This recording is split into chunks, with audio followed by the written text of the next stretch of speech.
Hey, EdReach listeners. If you enjoy the EdReach shows and you subscribe via iTunes, go ahead and rate us on iTunes. For a shortcut, go to edreach.us/subscribe and click on your favorite shows. Thanks, and thanks for listening and watching EdReach. Enjoy the show.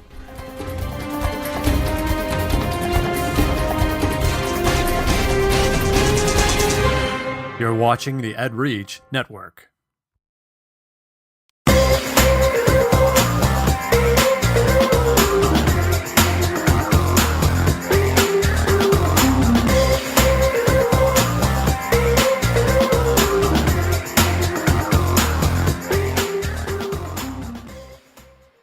Talk about educational applications for Google products, including news, tools, tips and tricks, and classroom applications.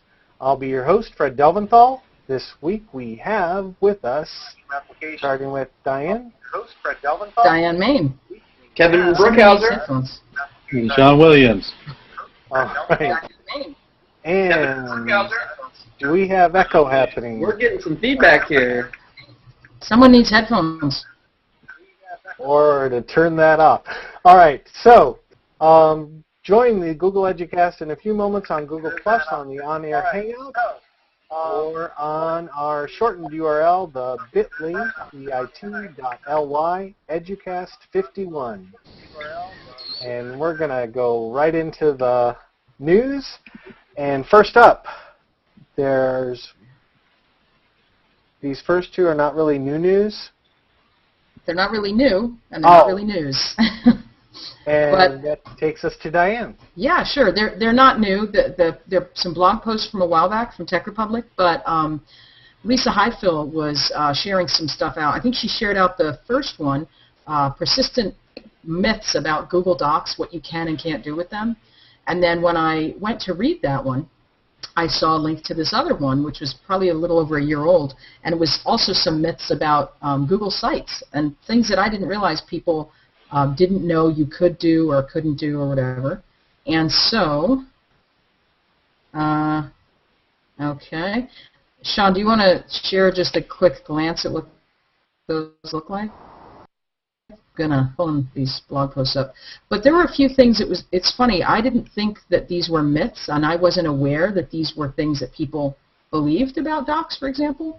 But I guess if it's something that you don't use every day, like I use them every day myself, and with students almost every day, I knew these things already. But I'm thinking that if someone is new to Google Docs, or if they've used them a little and they haven't used it for a while, I know a lot of educators get switched over to Google Apps at their schools, and then they maybe don't use it after the very first training when they kind of have to try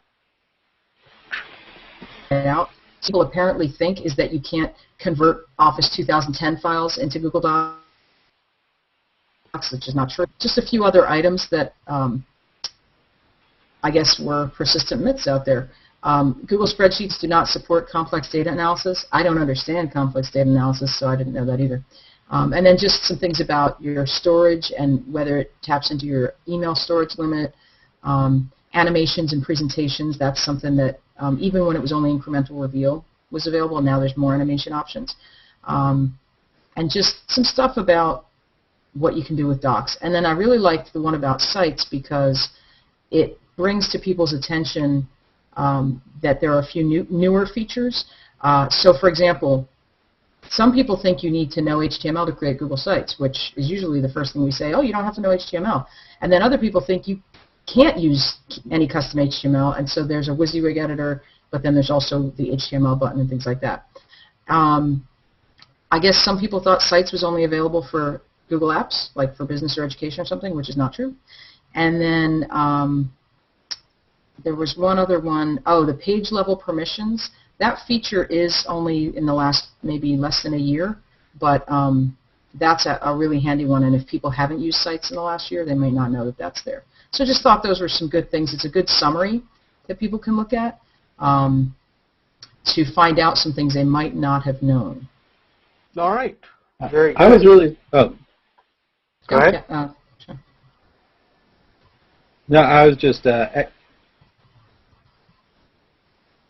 was going to echo Diane's thing, because I saw when Lisa posted this the other day, and I was really blown away that it's like, really? People still are hung up with some of these things?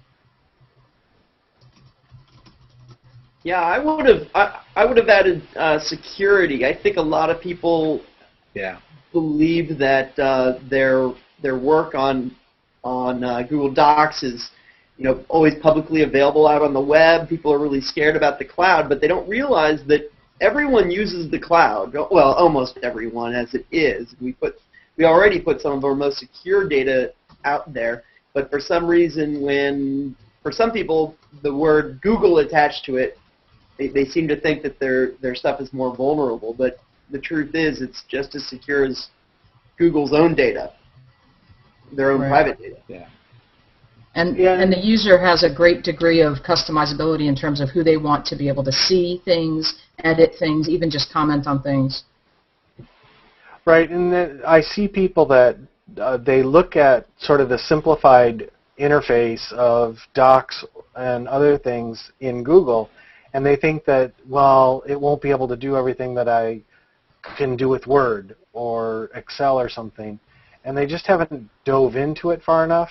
And a lot of the stuff that Word does, most of the time people don't even use that in the school. Mm-hmm. But they'll pick up on that and say that, oh, it can't do that. It's kind of like as soon as I show them how to do a table of contents, which I think Kim showed us on an earlier show, and they're just amazed. Like, they've never used a table of contents in Word, but they start putting table of contents in every one of their docs because it's so easy in Google Docs. So I think that sort of the unknown creates these myths, and so these web pages are really good to battle that fear or just the things. Is it FUD? Spreading. I'm sorry? What, Sean? The FUD, the fear, uncertainty, and distrust. Oh, right. Yeah. All right. Next up is Google and Quickoffice, a match made in heaven. Yeah. What do you think? So I just happened to notice this was posted 2 days ago, 2 mornings ago, in a bunch of places, but this is the Google official blog post about it. They've acquired Quickoffice, and I think this is supposed to solve the issue of I want to be able to edit and fully have complete access like I do on my laptop to all of my Google Docs when I'm on, say, an iPad or something like that. Like, no matter what device I'm using, I want to be able to access them in their full capability instead of having it just be like a view only or very minimal editing.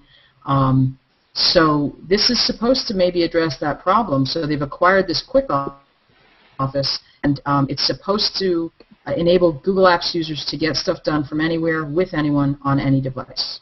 So that their post about it is quite short. I'm kind of waiting to hear more because this has been a lot of what a lot of people in education have been waiting for. This is part of the reason, or the lack of something like this is part of the reason why some schools have either regretted going with iPads or have held off on going with iPads. And then Chromebooks are a really good solution to that, but they want to have some of the other functionality that Chromebooks doesn't have. So hopefully this is going to start making things truly device independent and platform independent. Now, have any of you used Quickoffice before? Not me. Kevin? Have you? No, I don't even know what it is. Oh, okay. All right. I will say I like the animation at the top. It has a proven track record. Yeah, I mean, I have the light version on my iPhone and iPad, and just the fact that it can already sync with Dropbox and save out there and pull in and stuff, and I haven't tried it with Google Docs, but then now that they've got Drive, I'm wondering that they have apps that will work with Drive, and when they get that worked out so that you just open it up on your iPad into Drive and it saves right out to Drive. Some of these other things that state that they can work with Google Docs, but it's not as cohesive, I should say. If they can get this to work, it'll be a godsend. Because we are an iPad school, so there wouldn't be any chance for us to go to Android. Okay. Right on. Proving. Anything else? On that one, no. But hey, next Google Teacher Academy has been announced. Woo! Squeak! So it's going to take place in early October. There might be a specific date, but I keep forgetting to put that in there. But applications are due July 29th. And so we really want to encourage people out there who are interested in kind of getting more involved with the community that is kind of into using a lot of the Google tools, or even not just Google stuff, but just being into all this stuff. So included in the application is you have to produce a 1-minute video on the topic of motivation and learning or some other topics. Do any of you have any advice on how to produce video, maybe for teachers who don't have a whole lot of video editing experience? What are some simple ways to produce a compelling video? Any thoughts on that? Sean's already done the drive-thru idea. What's that? His video for his application. It was really cute. I would say, I think the idea... I'll grab the link. Why not? Yeah, go get it. I think that the idea... I'm not involved in viewing, the videos and doing the applications for that, but I would think that the idea is if they can tell that you seem to appeal to a very wide range of people and that your reach is pretty far in terms of who you're going to be able to kind of spread the message to and bring on board, I think that's helpful. I don't, that's just my opinion, that's just my guess, but I don't know that that's... I mean, if a person really if their vision is confined to like the school where they work, that might not be as appealing as really seeing yourself getting out in the community and networking more and being involved in people and be involved with other people and having it be more of a global situation. And then being willing to take what you're learning and as you're trying new things with students and teachers, and then exposing other people to those things. And being willing to share the learning that's happening wherever your influence is.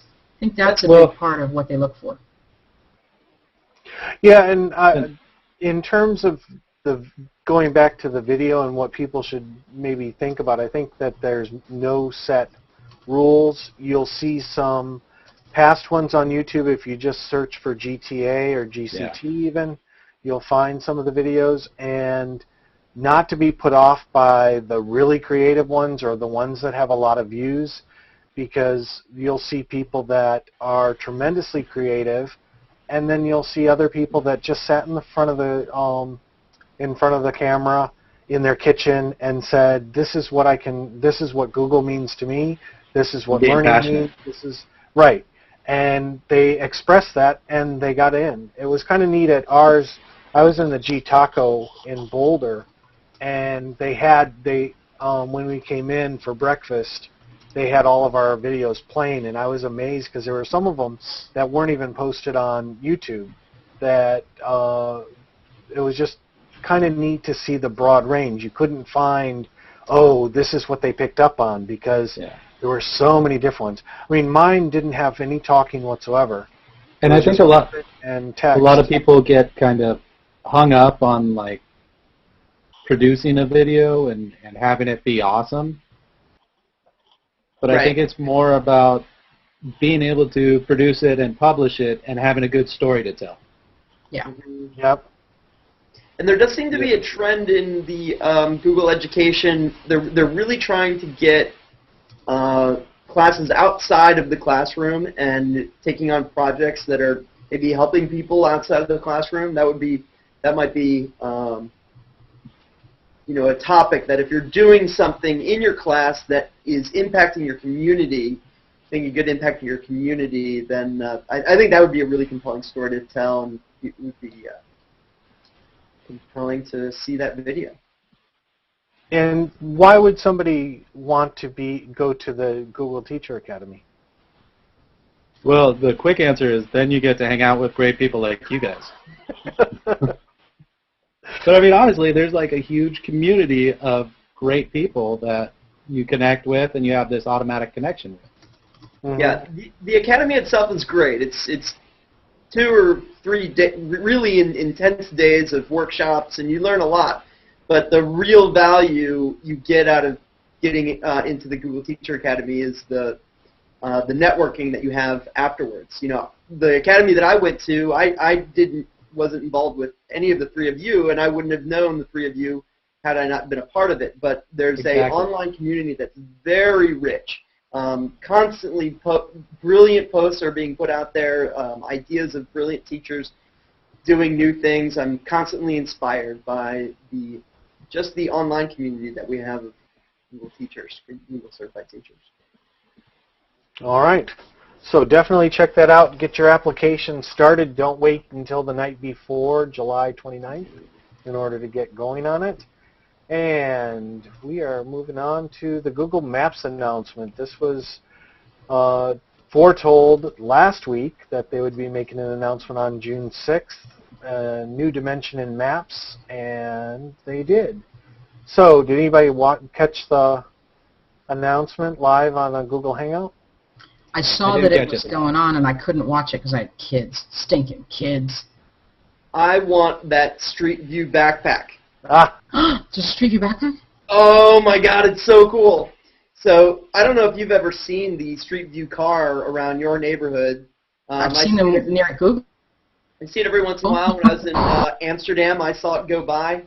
And anyway, it's cool. You see this car with a huge camera on top. But what they've done is they have built a Street View backpack so hikers can, Google employees who are at least who are contracted by Google to go hike a trail or ski a slope wear this backpack, and it takes images, and so basically we'll be able to have Street View on. I can imagine the Appalachian Trail at some point. Off-roading. Right. Now you're talking. Or Sean, that's the job you need to get. I know. I'll totally map Street Yosemite. View backpack. Yeah. Nice. Oh, that would be amazing. So it's a great contraption. It can give students a sense of various non-drivable locations. So I can imagine maybe we can follow the tracks of Don Quixote someday. Nice. Yeah, I think it's Nice 40 way to tie in pounds. literature. 40 pounds that they're carrying on their backs. Mm-hmm. So, yeah. They also let it be known that they have a Especially my fleet of airplanes flying overhead and photographing some of the larger cities right now. They also revealed their 3D view, which was really awesome. There's a video on one of the links that we'll post in the show notes that shows just what this will look like. It actually even showed it on the iPad running in Google Earth, and just how different what we've been used to with the flatness of the maps and stuff and how it changes. So that was the other big announcement. Now, this is all coming. It's not out there yet, but it's something to look forward to because what they showed was just awesome. Yeah, Maps is only going to get better. Yep. And, of course, now there's been talk because Apple has their big announcement next week. Yeah. And we sort of know that Apple is already leaving Google Maps. And so Apple, to see what they can do, it'll be interesting to see them go head-to-head. It will just, whenever there's competition, I think, because for the longest time Google has ruled the maps. After MapQuest fell kind of behind, and I guess there's Bing, but I've never used Bing Maps. But so always, I think competition always makes everything better. Yeah, I love it. So yeah, Bing Maps is great. It's definitely a good competitor. If I'm not satisfied with an image I'm getting out of Google Maps, I'll go to Bing, and sometimes they have a feature called the bird's eye view, which creates an angle view that can get you a different perspective on some object of the map. So, yeah, bring it on, Apple and Microsoft. Let's all fight to get the best maps out there, and we're getting some amazing. Maps is the one feature, or Google Earth. It's the one. It's the tool that reminds me that we are living in the future. It's amazing. Yeah, I look at it that I can't remember what it would be like to drive to a place and not know where I was going beforehand and be able to have that kind of perception. And I used now to have all these atlases. Right. Yeah. And, you remember pulling over on the side of the highway and breaking out the Thomas Guide? Yes. Yeah, or just the notion of being like, wait, E96, I've got to get... I think, is Thomas Guides a California thing? Fred, do you know what they're talking about? Well, we had guides around here for each of the counties. So, but then with the construction, they would be out of date after 1 year. Yeah. So, and now you don't even see those in the stores anymore. I can show you my stack of British atlases for every time I went over there and was driving. Well, and when you get behind a driver that doesn't have a GPS or maps and they don't know where they're going, around here we call them Turons. So, but, all right, let's go on to Google I/O Countdown Contest. This is I threw that in there. So I just saw something that was shiny, and I was drawn to it. So this, I don't know anything about it, except that you could win prizes. So I was like, oh, sparkling. And the prizes are cute. They're little Andy things, like Android cuddly toys and some kind of other cool Andy-looking thing. Now it's being really slow to get me over there, though. But I guess they're having a countdown to this Google I/O. Oh, I gotta skip the ad. Go away. This is over at Computer World. The Google Annual I/O Developers Conference is creeping up fast, and so they've got a bunch of swag to give away. 4 Android Squishables, 4 Andrew USB phone chargers, and by the way, that's really cute. 7 Exploded Andy T-shirts, 6 Android mini collectibles, and 5 USB robot card reader sets, and that is stinking cute too.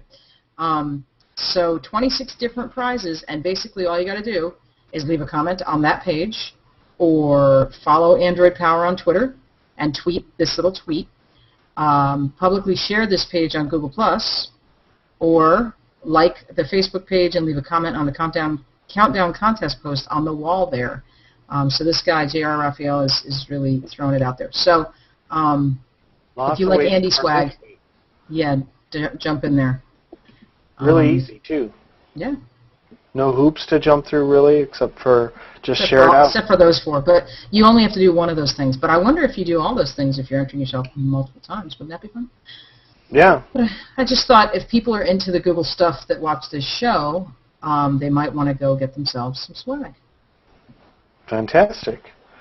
And the next thing we have is just a review of what Google Docs introduced in May. Just as a review, they always seem to post a little review, keeping it all transparent as to what were some of the new things that happened in May. And I recalled that we had the new fonts, including the dreaded Comic Sans, and as well as some templates. Anything else new that they mentioned on that as to what was new in May? Yeah, let me go back to it. The research pane. Oh, that's right. And then this was, I loved this because I didn't know I wanted this feature until they made it, and then I was like, yes, I do need that. You know how when you're in a doc, you can click on the little folder at the top to get, oh, I broke something. Now I can't find it. Oh, to get, I clicked on some kind of view thing.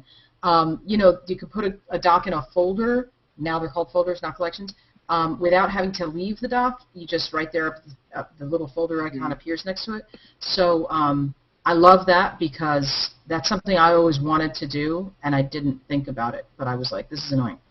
Apparently there's a new spell checker if you are a polyglot for Spanish, Dutch, and Finnish. And if you don't know what a polyglot is, then look it up. And then some other things with keyboard shortcuts and libraries and versions to Google Apps Script. Yeah. I don't know what that means. But so yeah, they added a lot of cool stuff in May, And I can tell you that for sure the two templates, the themes rather, for Google Presentations, Color Strip and Steps got used a lot by my 7th graders this month, and Wave was a close third. They were doing these presentations on the Renaissance, and I saw a lot of those as I looked around the room. All right. All right, moving on to our next segment. Segment 2 is a tool shout-out. And we're going to head on over to Kevin for his tool shout-out. Okay, well, let me share my screen here. I've been working with teachers and students recently using Google Sites, and we use Sites for, can you guys see my screen? Yes, I'm clicking on it so I can see your cute little face. Look at you. I know. So one of the things that we're using Sites for is developing an e-portfolio program. You call them York Folios. And we call them York Folios. Aww, that is cute. So the idea is if you're not familiar with that concept, the idea is, a student, when I went to high school, I had these things called trapper keepers, and that's where I put all of my work. You guys remember those? Sean, you probably hated it because you could never find yours or find where the folders went and stuff. No, I hated them as a 3rd grade teacher. I did that I had the Transformers trapper keeper, and that was awesome. But the thing is, by the time April or May rolled around, those things were destroyed, and I lost a lot of my work. Or I don't have any of those left over. But in the digital world, we can keep all of our work online digitally. So we have all of our students have their own sites, and when students produce some work, they put it up on their e-portfolio, and they can look back over the course of their career at the school, and they can look at the progress that they've made in writing or in art or whatever, and they can actually demonstrate knowledge. It's no longer good enough for schools to just demonstrate that their kids get certain test scores, or at least I hope it's not. I hope that we move forward into expressing the success of the school based on what the students actually produce rather than just test scores. So we're encouraging our students to put all of their work in e-portfolio and using Google Sites, which is great. But one quick tip that I wanted to share with you all is when you're producing a site, you get these navigation bars, and by default, Google organizes the navigation, and you'll see that it's all in alphabetical order. But a lot of people will want to rearrange that, and I want to show you how to do that. So there's several ways to get there. You could do it in the Manage Site. That is the, where is that? Manage Site right here. This is the button that you want to hit whenever you want to make global changes to your site. Another way is you can just click Edit Sidebar. So that'll take you to the Manage Site area, and here you'll see the sidebar with the navigation. And if you just click on Edit, you'll see a checkbox that says Automatically Organize My Navigation. So if you uncheck that, it will let you manually organize your navigation, and you'll see that I've already done that. But you can click on one of the topics, and you can move it up, down, or you can nest it under one of your other pages. So you can have a subset. So this is a way to organize your navigation. Now there's a word of warning here. When you manually organize, meaning when you uncheck this and you click OK, and you always want to click that Save button to make sure those changes are saved. Now if you click here, if I go back to the page, you'll see that they're organized in a way that I would rather have them. To me, the reflection part and the writing part is most important. But whenever you set it so that you organize it yourself, any new page, where you click on the new page here, and if I made a new page, sports, made it a web page, and then if I hit create, you'll notice that it does not show up in the menu bar automatically. And that's because I unchecked. What's that? It's a total pain. They should give you an option to say Add to Navigation Now when you create it. That's what I think. You're saying there should be? There should be when you add a page after you're no longer automatically organizing it, I think it should give you a little dialog box that pops up and says, do you want this to appear in your navigation now? Because then you have the option of doing it or not. It should, but it doesn't. And the thing is, you just need to know why. And I agree. I wish it had that or some other feature to let you know. But let me just show you what you do. Just click Save, and then if you go to More, Page Settings. So you need to know the difference between Manage Site and Page Settings. Page Settings changes the settings on that given page. And then all you have to do is click on Show this page in the sidebar, click Save, and it's done. Kevin. This one feature is the one that hangs up so many because it's not too intuitive. Yeah. Sean. What if you're not using the sidebar navigation? If you go with like horizontal navigation? I don't know. It's similar, I think. I do that on a lot of them. Are you asking that rhetorically because you know the answer and you want to explore that on the air? No, I don't know the answer. Because it sets up a separate similar... Kevin showed me a total shortcut there. Oh, okay. So you know I appreciate it. Sorry. You know where Kevin was in the thing, and it shows the edit the navigation bar? There'll be, if you enable the horizontal navigation, it'll appear right above that. And you can actually do away with the side navigation, but sometimes it looks funky with the themes because the themes were designed with the side navigation in mind. But you can have both. And it's a similar setup when you go into organizing the horizontal. When you go into edit it, it's got that same layout of where Kevin showed us how we can move the pages up and down. You move them up and down in the list, and it's really moving them side to side in the horizontal. But it looks almost exactly the same. Okay.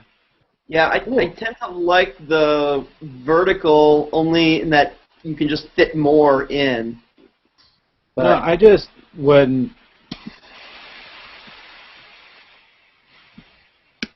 Yes. Uh-oh. Yeah. Say that again, Sean. No, I'm with you. I didn't think about doing the page settings. I always go back to site settings and then into navigation. Oh, that was the shortcut that you were talking about.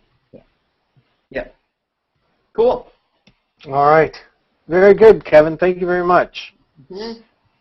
And next up is segment 3, tips and tricks. Cool things, and that means we're over to Diane.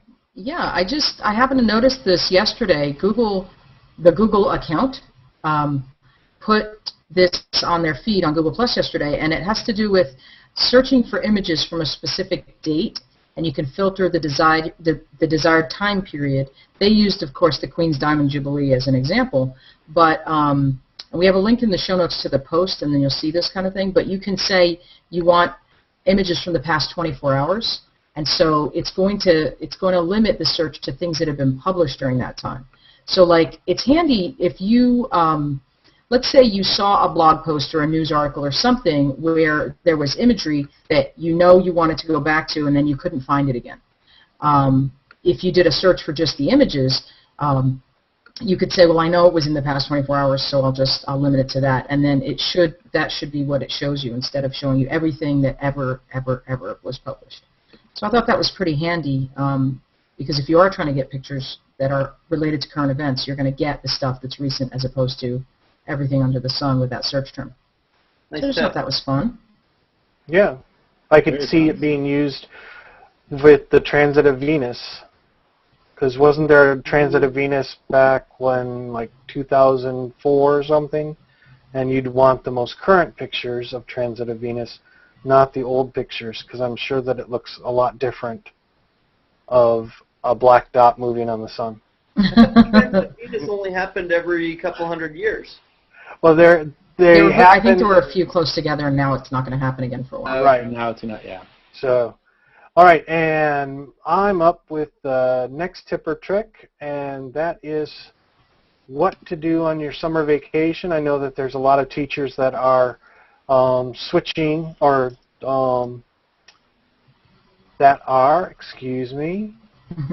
going on summer vacation. I still have 2 more weeks left to school. Are you guys out or still in school? I'm free. What is this vacation of which you speak? Days. Yeah, me too. 6 days. So, yep. But for those of you that are heading on out to summer vacation, here's something that you can create an account and win money. It's not really winning money, you're earning it, because what happens in Prizes.org is people will post a job that they need somebody to do. A lot of them are design jobs, like I need a logo for my company, and I'll pay you $50 for the one that we choose. They're looking for a brand name for a high-end gourmet tea, and they'll pay you $75 for the person that comes up with the brand name that they choose. Name My Garage Flooring Company is $75. There's $400 for design new PPC landing page that converts. So all sorts of different things that you can do. There's names and slogans, business ideas, parenting advice. I can give parenting advice. Give me that. There's trip advice. People will say, like, okay, I need an itinerary for France for 2 weeks, and they'll pay $50 for that, for somebody who writes up a good itinerary for them. So it's just a way to outsource, and it is owned by Google.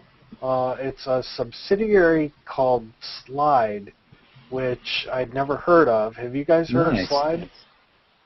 No, but that is so cool. That would be so much fun to just try to come up with the best slogan for the... I love the tea company. I want to start coming up with tea names right now. Yeah. I think sipping in something, yeah. What a great project for students. There's a lot of creative teachers out there, and so then I figured that, I'm not that creative, but to share this, and maybe somebody will be able to... Totally great idea. So, but you can also, if you need somebody and you want to pay $5 for something, if that's what it's worth, then you get all these people that are trying to answer your problem or fix your problem and stuff, then you can do that. So it's just another way to get stuff done, too. I am so excited about this. I just keep thinking about the tea idea. One thing that I try to do in my English classroom is create activities that have authentic assessments. And this is such a great one where students would be charged to use language to come up with a compelling name for a tea or whatever. And, the grade that they get, or not the grade that they get, but the way they determine whether their idea is effective is, based on whether they win the contest. I think, God, that's incredible. Very useful. So new name for a health products company is $150. Yeah. Of course, you got to watch it because the Bikini Party wants a sexy name and slogan. $300 for that one, though. But, Kevin, I think you're getting some shout-outs from our watchers. Oh, yeah? I think you have great ideas. Cool. So, also, if you have people that are into graphic design, art people, there's photography section, logo design, that kind of stuff. So, that's prizes.org. Awesome. Far out. That's really cool. I'm going to spend some time looking at that this summer. And next up is, again, me. And can somebody pull up this page? What was it the GCT listserv, or was it one of the other ones that somebody brought up? And it comes up every so often about not their school requires them to use IE, and IE doesn't work very well with Google Docs. Yeah, that was the GCT group.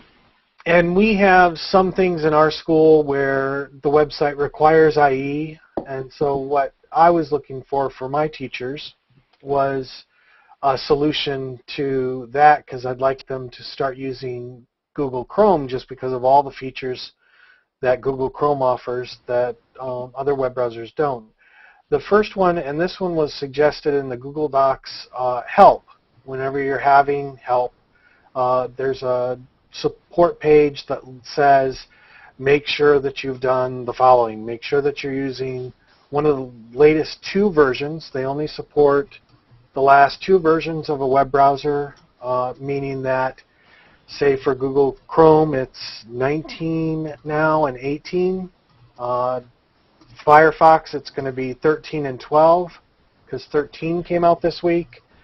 Safari would be Safari 5 and Safari 4. and IE would be 9 and 8. Is that correct? I'm on a Mac, so I haven't used IE in a long time. But for those people that do have IE and are required to use IE, they do have something called Chrome Frame, and you install this, and when it's installed, it's just a browser plugin. You hit something like Google Docs, and Google Docs tells it to don't open Google Docs in IE by itself. It actually runs it in a frame of Chrome in the IE browser. So you're not actually leaving IE. It's nothing that you have to see happen or anything, but Google Docs and Google Apps will just run better. And other websites that may not be compatible with IE, it will sort of start running Chrome in there. Now, the other one that I found was a Chrome extension called IE Tab. Again, this is Windows only because Windows has IE on it, and what it will do for those websites where it needs to see that you're running IE, you can open the website in Chrome using the IE tab, and it will sort of launch a mini version of IE telling the website this is IE, and the website will open. Fred, that's a great tip, but I feel compelled to interrupt you for a second. Okay. Could we please have a moment of silence for all of those who are required to use Internet Explorer? Yes. All right, there we go. We feel for you. Sorry. Yeah. Find a new IT administrator fast. Okay. So, and it was kind of funny to see the people that, at least at my school, I was kind of shocked when we came in and we were upgraded to Windows 7, and they actually had loaded on all of the computers, not just IE, which we had before, but they had Safari, Chrome, and Firefox.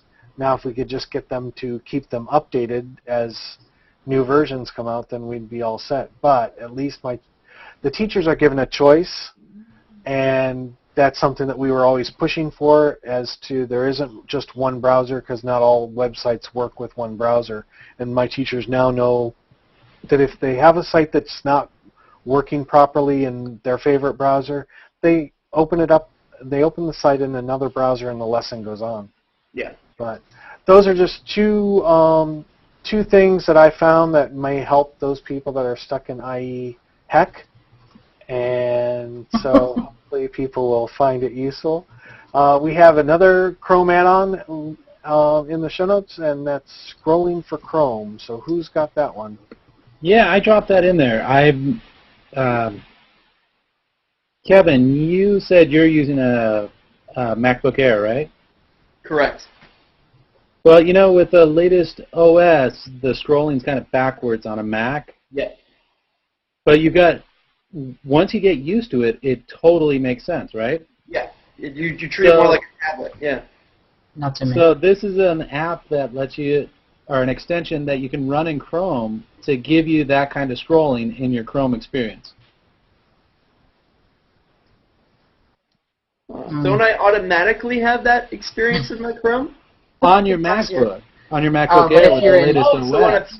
If you are on other or devices. on a Mac with an older version. Oh, that's too cool. Yeah, so, because like I was having this problem when I'd use my old MacBook, I'd be scrolling the opposite way of my MacBook Air.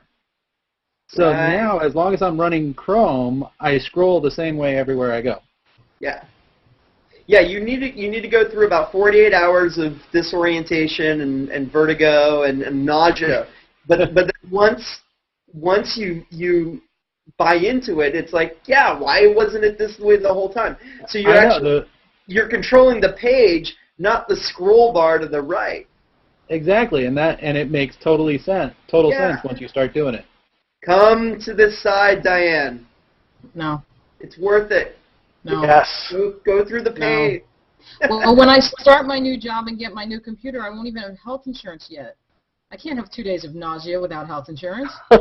Well, this is not a Google tip, but it is a Mac OS tip. If you do have one of the newer Macs and you really just hate it, you can go into the settings and reverse the scrolling functionality. Yeah. But I encourage you not to. I asked my genius when I was at the store. Steve Jobs knows better than you do. And this is still a Steve Jobs feature. And I have to agree. Natural scrolling works perfect, and even when you go from your iPad and try to scroll up on your MacBook screen, I'm not touch a button on into the that. MacBook screen.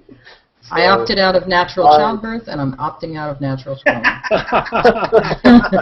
I want drugs for all those kinds of experiences to get me through. Okay, moving on. All right.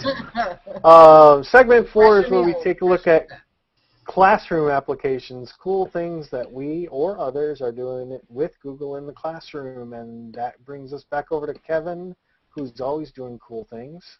Okay, so what I'm going to talk about is Haiku. So at our school, we have been using a LMS, which is a learning management, is it software or system? System, okay. Learning management system, and it's a way you can provide your students the resources and content that you deliver for your class. You can post assignments, you can do quizzes, and all kinds of other things. You can create wikis and discussion forums, chat rooms, and we had been using Moodle, which is an open source project that I like the idea of open source, and it did produce this pretty cool piece of software, but it was really clunky, and the process of just creating a link, just a link took like 8 clicks, which was just, I don't know if you're familiar with Moodle, but it is. Moodle is fantastic. What's for that? what it is. Ew. Moodle's fantastic for what it is. But it's a lot of work. It's very intensive. Yeah, and it's not the most intuitive piece of software. So we decided that I'm going to go off my screen share for a second and talk a little more.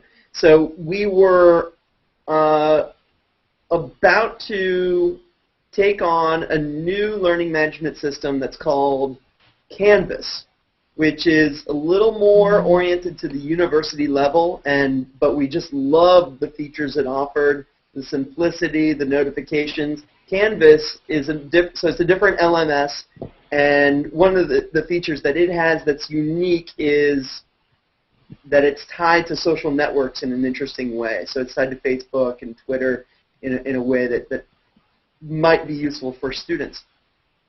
So I posted out on my professional learning community, hey, any you guys hear anything about Canvas?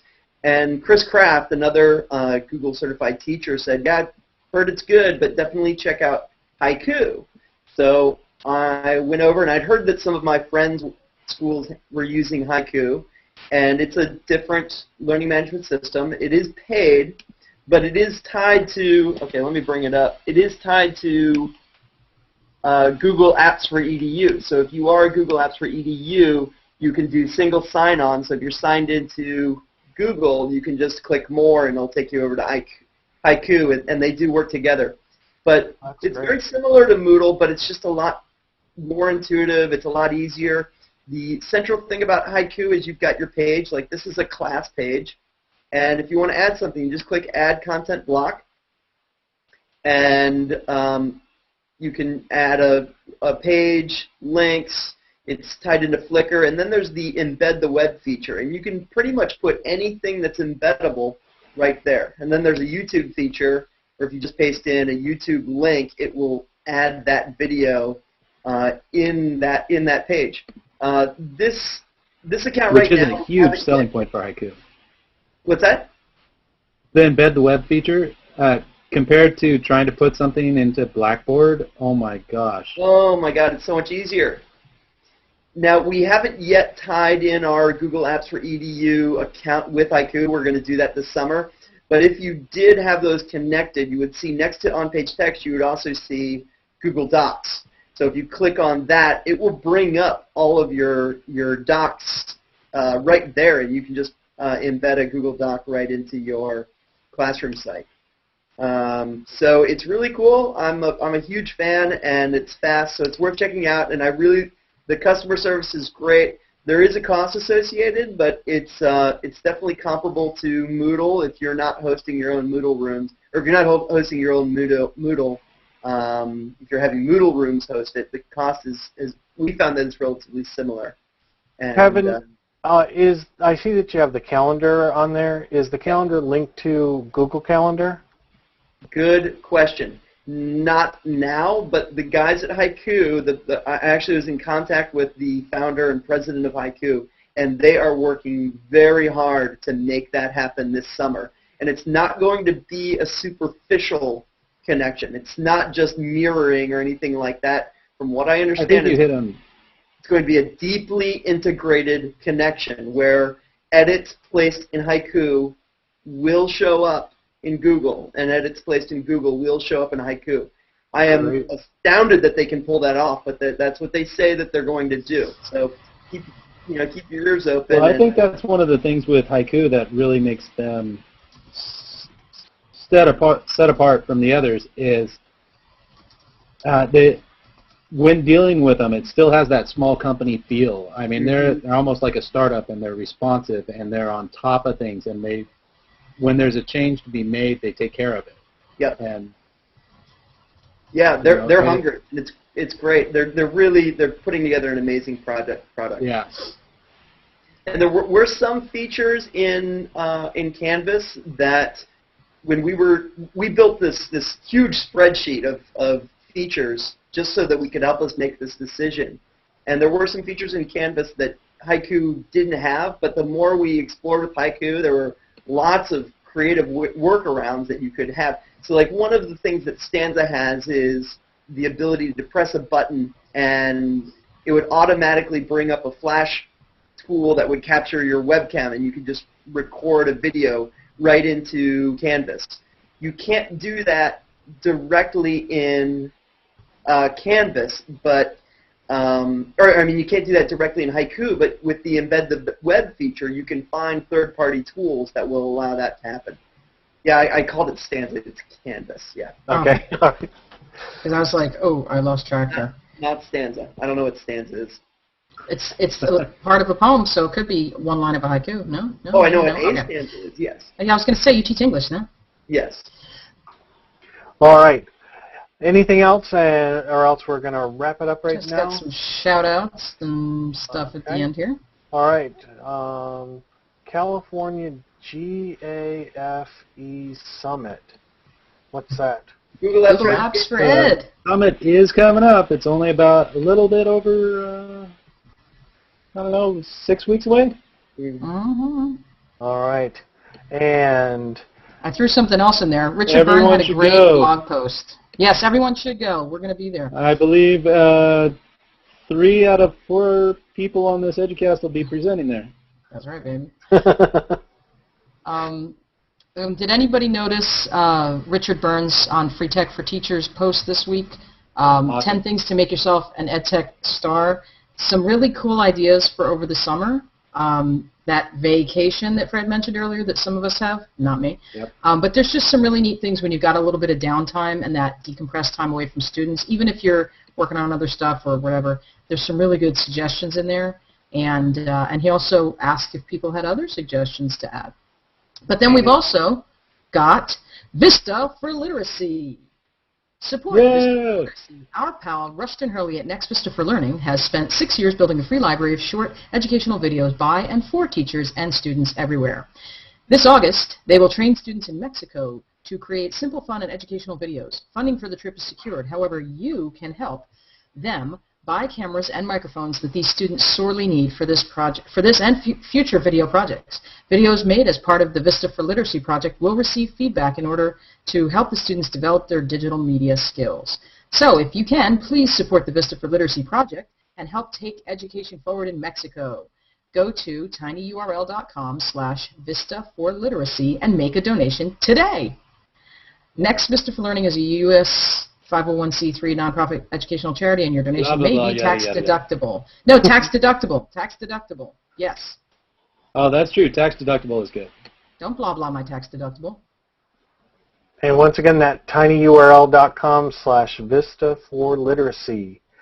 And that will do it for this week on Google Educast. And I want to thank everybody here in the room. Go around the room, say your name. How can people find you? Where can they find you on the webs? Me first? Okay. Sure. I am DOWBIGGIN, and I have a finger mustache. See? Can you see it? My video is lagging. And Kevin, where can people find you? I'm Kevin Brookhauser. You can find me on Google+. Just search my name. It's Kevin Brook, as in a small river, house, as in the kind of dance music that Diane still listens to, and ER, as in Sean's favorite medical drama. Except the way you just spelled it, it has two E's, and it's Brookhauser. Oh, yeah, you're right. R, as in R. a pirate. What Sean said when he was dressed as a pirate for one of our shows. And Sean, where can people find you? I'm always lurking on Twitter, @Shawnee with an I. All right. And I'm Fred Delventhal, and you can find me on Google+.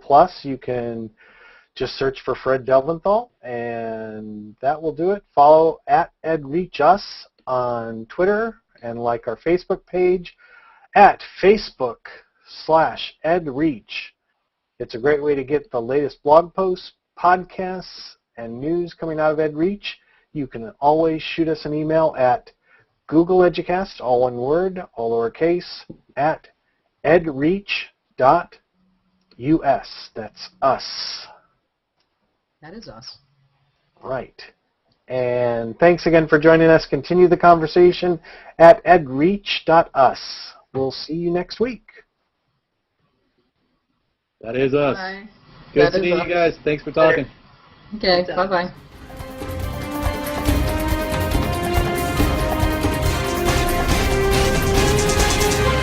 You're watching the EdReach Network.